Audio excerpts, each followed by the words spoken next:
各位，孔雀开屏虽然是好看，但是呢，你转到后边就会发现孔雀的屁眼露在了外边。这一次呢，这中美两国元首的这次见面呢，表面上是你好我好大家好，一片祥和，可是背后其实出了一些问题，而且有些问题还非常的奇葩。就是美国的媒体啊，现在都在惊呼，就是川普的保镖疑似被习近平的警卫给缴械了啊！而且表面上当然了，川普那个去了天坛也罕见的这个为川普在那个傍晚的时候把灯都打开了，没到晚上就把灯给打开了，美轮美奂，平常都不开的。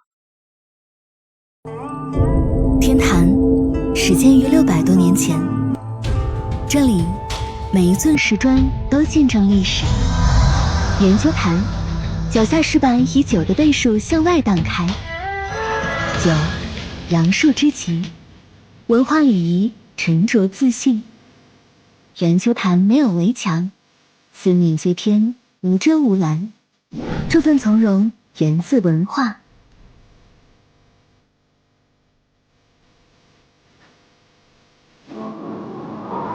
青年殿3重人，天地人，大洒不一，各安其位，共成一穹顶。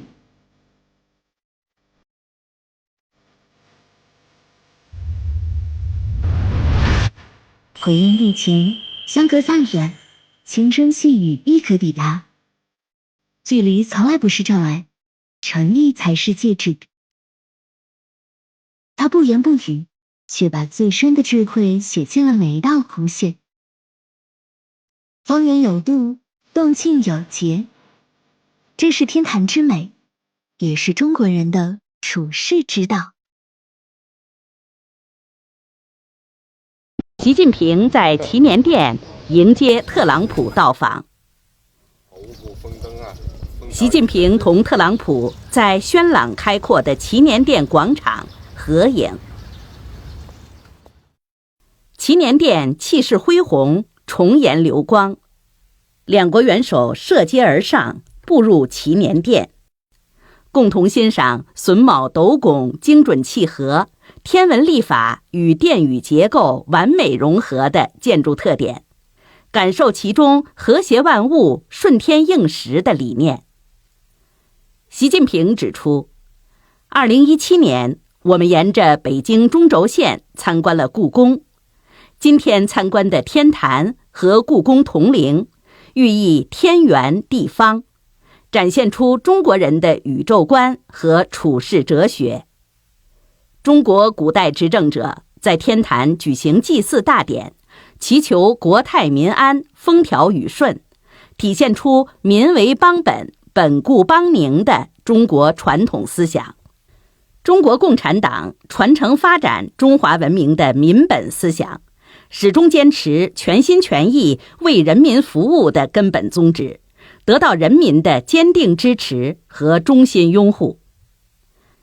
特朗普表示，当年的故宫之行至今记忆犹新，天坛历经600多年仍然巍峨屹立，展现出中国精美的古典建筑艺术和博大精深的传统文化，令人赞叹。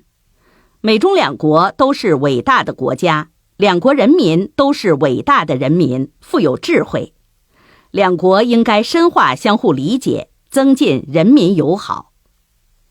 蔡奇、王毅、尹力等参加上述活动。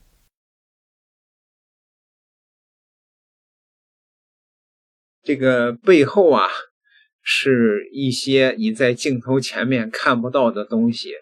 比如说这一次呢，为了两国元首能够安静的谈一些不适合被记者从远处拍到的事情，就没有允许记者随行。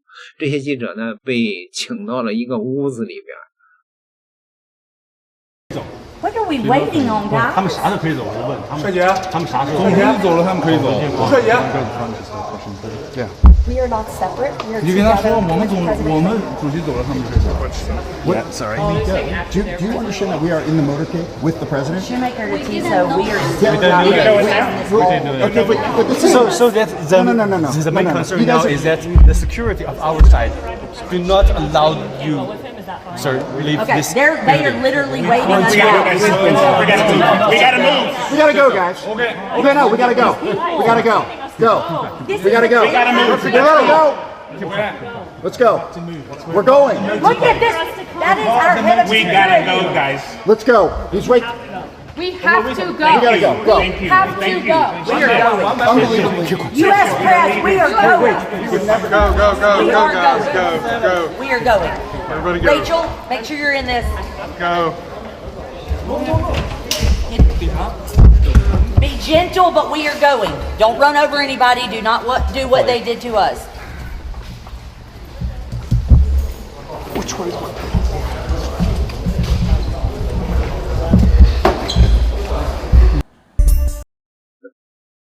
在那个在这个第一次这个双边进行这个见面的时候啊，两边的团队在人民大会堂见面的时候，这也是弄了一顿混乱，你知道吧？这个记者们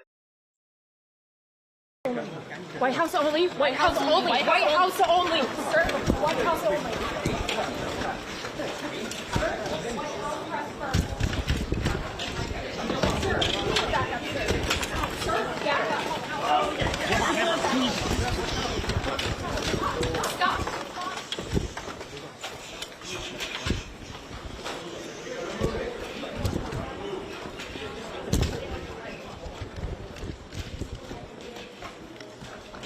争抢着蜂拥而进去拍啊！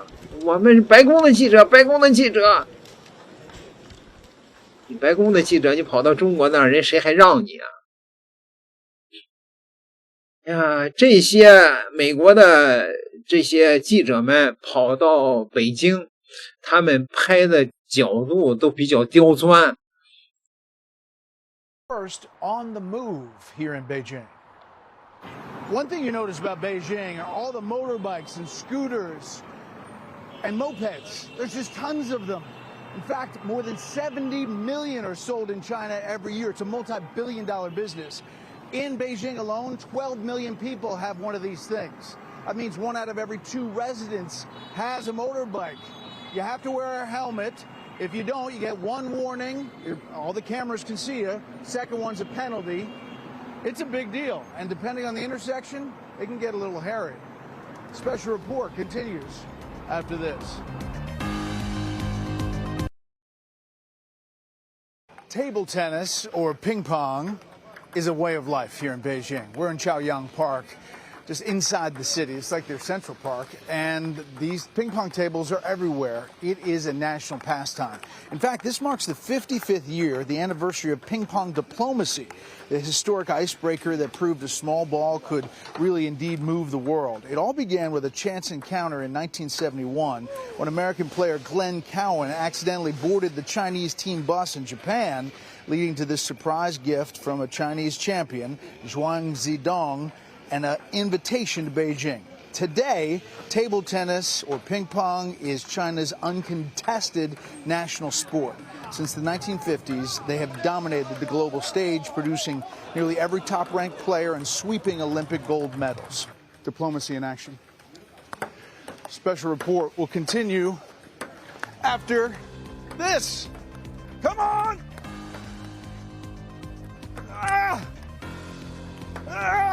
No! 这位福克斯的记者就是昨天我们说到的啊，他说他的车刚在路边停了2分钟就被罚款了，收到了一个短信罚单，是吧？这个记者恐怕心里边呢也得他自己会反省，因为这样的情景，这样具有烟火气儿的这个和平的安全的这种街景，这是在美国和欧洲的一些国家除非在一些高档的社区才能见到的情景，在中国满大街都是。我告诉你啊，在美国或者是欧洲，这种公共的全民的健身设施没2天就会被破坏的面目全非，只有在中国这种情景。BBC 那肯定是带上滤镜啊，搞上滤镜，然后呢这个酸中国呗，对吧？你们看到的都是表面的繁荣，中国还有贫穷的人，贫穷的地方对，是有啊，但是哪一国没有穷人呢？英国呢？你现在你看看英国的大街上嘛，也是到处都是那种移民、流浪汉、涂鸦。President Xi might think he has the upper hand as he heads into talks with a war-weakened Donald Trump. But the reality is, global trade has allowed China and cities like this one to thrive. Donald Trump's tariffs and the war in Iran put all of that at risk. China is grappling with high local government debt, rising unemployment, and uneven growth. These workers are labouring for just a few dollars a day. This country wants respect as a global power, but these streets are a reminder China needs stable relations with the US if it's to continue its high-tech transformation. Laura Bicker, BBC News, Chongqing.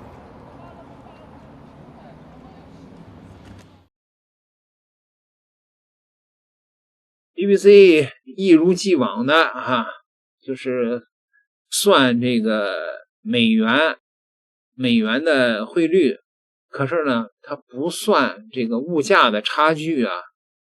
在美国美元这个也是一块一块的花呀，在中国人家也是按照一块一块的花呀，所以美国实际上的这个就是生活成本啊，这个跟中国也是差好几倍啊，他不这么算。你告诉你，那个老百姓有的时候一天只挣几美元，更乐子的是，中美两国的警卫打起来了。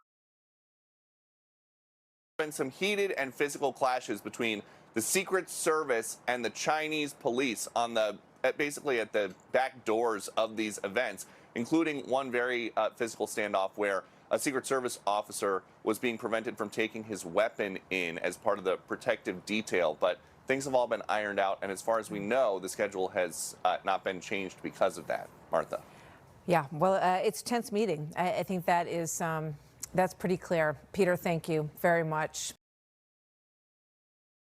And there have also been some noisy and physical disputes between members of the U.S. and Chinese delegations. We experienced some of that firsthand yesterday. Leaving that welcome ceremony, I was ordered onto a bus that then immediately left with nobody on it except for me and a driver that didn't know I wanted to get off. Wow. But after lots of shouting and pointing on the bus and off the bus, we got where we needed to be. The Secret Service had a little back and forth too? They did. At a separate event, they didn't want to let one of the president's protective detail members bring a firearm in. More shoving, more shouting, but they figured it out. Yeah, that doesn't work. Peter, as always, thank you. 换句话说，就是川普的保镖啊，被这个习近平的警卫给缴械了呗。那你不胡扯八道吗？对吧？你想想，他允许你带着枪接近中国的领导人吗？这不是明摆着的事情吗？对吧？啊，挺有意思这事儿，是不是各位？点个订阅吧，咱们下期再聊。